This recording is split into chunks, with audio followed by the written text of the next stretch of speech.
تھا کہ ایک دشمنی سی پیدا ہو جاتی تھی دل میں حضور کے خلاف اور صادق الایمان مسلمانوں کے خلاف، کہ یہ انہوں نے ہمیں مشکل میں ڈال دیا ہے۔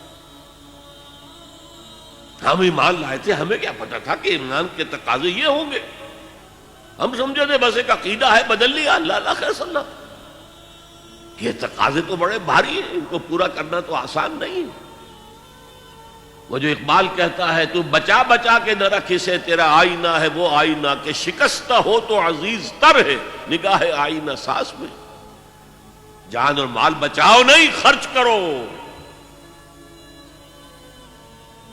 آئینہ ٹوٹا ہوا کس کو پسند آتا ہے؟ اللہ کو تو تمہاری ٹوٹی ہوئی لاش زیادہ پسند ہے بنسبت تمہارے زندہ وجود کے۔ حضرت حمزہ کی لاش جب آئی تھی حضور کی نگاہوں کے سامنے، ناک کٹی ہوئی ہے، کان کٹے ہوئے ہیں، پیٹ چاک کر کے کلیجہ چبایا گیا ہے، اللہ کی نگاہ میں اس کٹے پھٹے جسم کی جو قدر ہوگی اس کا ہم اندازہ نہیں کر سکتے۔ تو بچا بچا کے نہ رکھ اسے، تیرا آئینہ ہے وہ آئینہ کہ شکستہ ہو تو عزیز تر ہے نگاہ آئینہ ساز میں۔ آئینہ ساز اللہ ہے۔ تو ایک تو دشمنی ہو جاتی تھی رسول سے، اور اس میں ایک خاص واقعہ میں آپ کو بتا دوں۔ حضور نے مدینہ تشریف آوری کے 6 مہینے کے بعد 7ویں مہینے سے چھوٹے چھوٹے چھاپا مار دستے بھیجنے شروع کر دیے to threaten the life line of Mecca. مکے کی جو ساری معیشت تھی وہ تجارت پر تھی، اور اگر آپ تاریخی حیثیت سے جاننا چاہیں کہ یہ لنک بن گئے تھے trade between east and west. دیکھیے جب تک نہر سویز نہیں تھی تو مشرق و مغرب کے درمیان سمندری راستہ تو کوئی نہیں تھا۔ ابھی 1498 جب آئے گا، کوئی 1000 برس کے بعد، تب وہ راستہ جو ہے ملے گا انسان کو کہ round the Cape of Good Hope, افریقہ کی جنوب تک جا کے پھر جاؤ تو مشرق کا راستہ کھلا ہے۔ تو ہوتا کیا تھا، یورپ سے سامان تجارت آیا اور شام کے ساحل پر اتر گیا۔ ادھر ایسٹ انڈیز سے جاوا، سماٹرا، ہندوستان، چائنا، ادھر سے مال آیا سمندر کے راستے سے اور یمن کے ساحل پر اتر گیا۔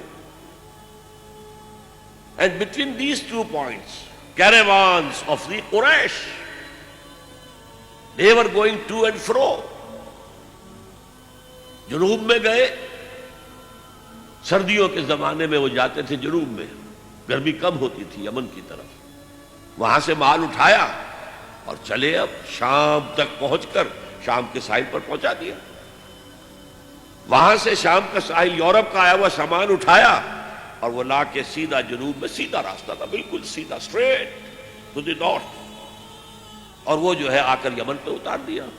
یمن سے پھر مشرقی ممالک کے تاجر وہ خریدیں گے اور لے جائیں گے کشتیوں کے ذریعے سے، شام سے یورپ کے تاجر وہ جو ہے وہ خریدیں گے اور لے جائیں گے۔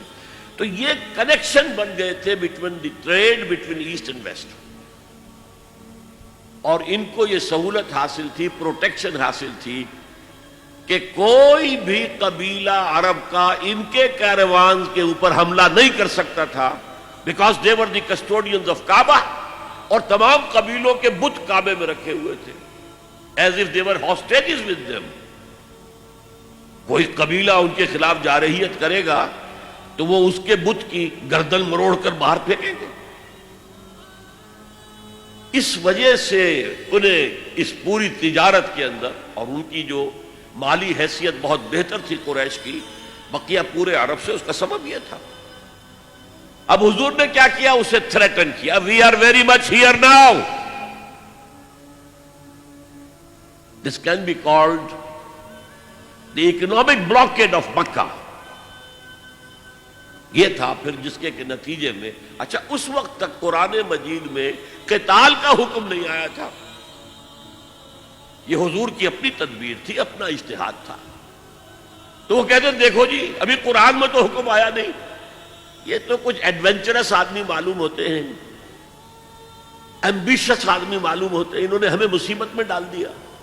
پھر ان کا کہنا یہ تھا کہ بھائی دعوت سے، تبلیغ سے، نصیحت سے، ٹھنڈی ٹھنڈی باتوں سے اپنی بات پھیلاؤ، یہ کیا چھیڑنا قریش کو کہ پھر جنگوں کا آغاز ہو جائے۔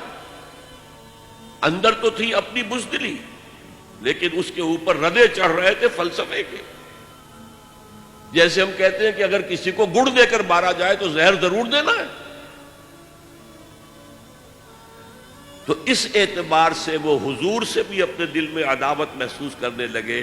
اور یہ جو مسلمان ہیں، یہ فینیٹکس، یہ پاگل، یہ جذباتی لوگ، یہ نہ دائیں دیکھتے نہ بائیں دیکھتے ہیں، نہ سامنے کے خطرات نہ پیچھے کے حالات، نہ انہیں اپنے بیوی بچوں کا کوئی خیال ہے، کچھ بھی نہیں.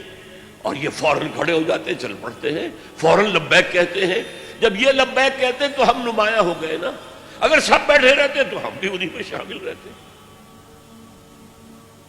اس وجہ سے پھر وہ عداوت کا درجہ ان کے اندر پیدا ہو گیا.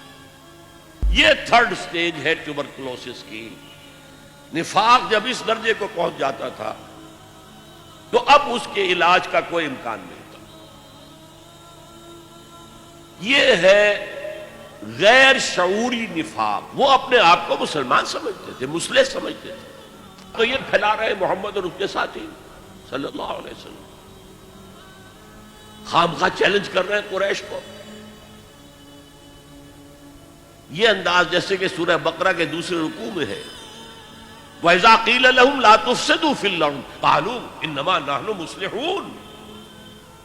جب ان سے کہا جاتا تھا دیکھو اللہ کے دین کو قائم کرنے کے لیے ایک جمعیت فراہم ہوئی ہے، اس کے امیر محمد ہیں صلی اللہ علیہ وسلم، اور اب عالمی اصلاح کا ایک پروگرام پیش نظر ہے، تم اس جماعتی زندگی میں رکھنا ڈال رہے ہو تو گویا کہ فساد مچا رہے ہو.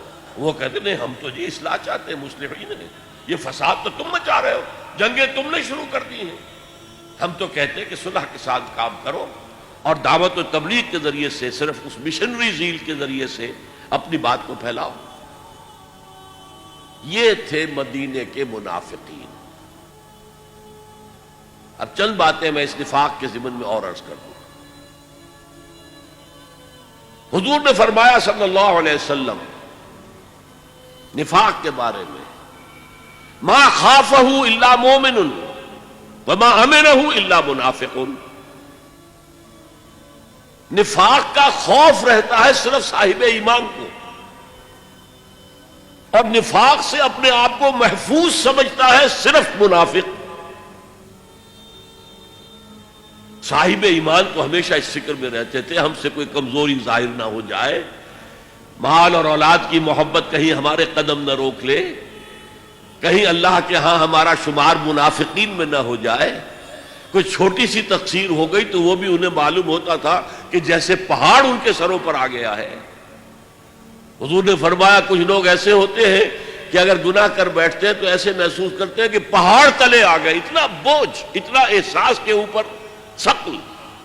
اور کچھ لوگ ایسے ہوتے ہیں کہ بڑے سے بڑا گناہ کر کے بس اتنا سا احساس ہوتا ہے کہ ناک پر مکھی بیٹھ گئی تھی، ہم نے یوں کیا اڑا دیا، بس اتنا احساس. وہ ضمیر نام کی اندر شے وہ بتاتی تو ہے تم نے غلط کام کیا، اس سے زیادہ نہیں، مکھی اڑا دی خلاص. تو ما امنہ الا منافق. نفاق سے اپنے آپ کو محفوظ اور مامون سمجھتا ہے صرف منافق. یہ غیر شعوری نفاق ہے نا. وہ نہیں جانتا کہ میں منافق ہوں، وہ تو کہتا ہے میں مسلم ہوں، میں محمد کے پیچھے نمازیں پڑھتا ہوں صلی اللہ علیہ وسلم، میں روزے رکھتا ہوں، اگرچہ طبیعت تو نہیں چاہتی لیکن کیا کروں، جبرن زکوٰۃ بھی دے دیتا ہوں تاکہ مسلمانوں میں شمار تو رہے. تو وہ تو اپنے آپ کو مسلمان سمجھتا تھا منافق. تو ما امنہ الا منافق وما خافہ الا مومن. مومن کو خوف رہتا ہے کہ کہیں میں نفاق کی سرحدوں کے اندر داخل نہ ہو جاؤں. هي الحلقات تحفظني بآيات من القرآن، هي الحلقات تملأني بحب المصطفى العدنان.